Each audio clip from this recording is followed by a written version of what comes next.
Alright, welcome back to the backmarker update. Today we're going to be looking at the Xfinity race at Atlanta. Pretty uneventful race. We only had 2 cautions that weren't stage breaks, so we're going to take a look at those, look at the race review, look at the backmarker update, finish with points, and then that'll be the highlight video. So let's look at the 2 only non-stage cautions. First was J.J. Yaley getting spun out by the 91 of Kyle Weatherman. Honestly, it was a pretty honest mistake. They were trying to draft, and the 91 just pushed him a little too hard and spun him out. The only other caution was late in the final few laps. Ryan Sieg just couldn't make it to pit road, was out of fuel, had to be pushed back. Caution had to come out. Alright, so looking at our review here, winner Austin Hill, RCR dominated, Jesse Love swept the stages, then ran out of fuel, giving the win to Austin Hill. Austin Hill was basically just handed the win. No one actually competed with him for the win at all. Cautions, like we just talked about, only 2 non-stage cautions. Lap 59, 14 got spun out by the 91. And then lap 161, 39 stopped, couldn't get to pit road because he was out of fuel. And on the right-hand side, we have our penalties. Dawson Cram, double yellow line rule. Number 9 of Brandon Jones, uncontrolled tire. 28 of Kyle Sieg, double yellow line rule, passing below. Number 44 of Brendan Poole, over the wall too soon. And number 51 of Jeremy Clements, caught speeding. I'm actually really disappointed with Kyle Sieg here because I was really rooting for RSS tonight, and they just had a terrible last few laps, and he just completely ruined his race with double yellow line. So, I mean, he was running good until he just decided to throw it all away. Looking at our backmarker finishes, Dawson Cram, Kyle Sieg, Blaine Perkins, Garrett Smithley, all minuses.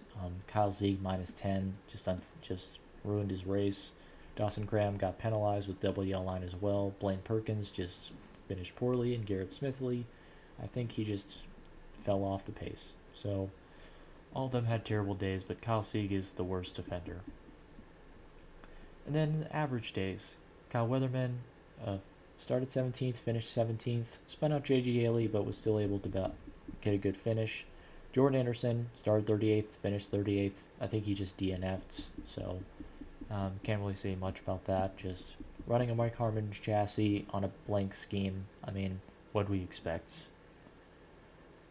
The 53 of JGM withdrew from the race, so obviously they DNQ'd.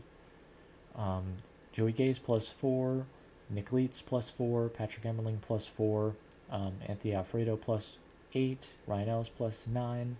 All had pretty average days. Anthony Alfredo gets a top 10 after starting 15th. Gotta shout out that's pretty good. But Leland Honeyman +14 and Brendan Poole +10. They're our biggest movers. Young's Motorsports is actually showing pretty good strength and finishing way better than what they start out as, but we have to see when they get to a non-super speedway, non-drafting track, where they actually have to run on their own speed. But pretty topsy-turvy day. Now looking at the points. At the point standings, Austin Hill 2 wins.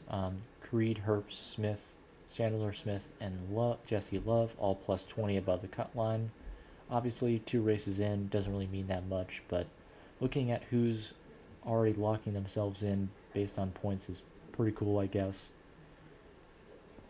Honestly, the people below the cut line that need to improve, Sam Mayer, -21. I mean, that's pretty bad, but everyone else, pretty tight cut line for the most part. Not really going to say much because, I mean, it's just 2 races in. A lot can happen. So, pretty topsy-turvy day, but otherwise, not terrible.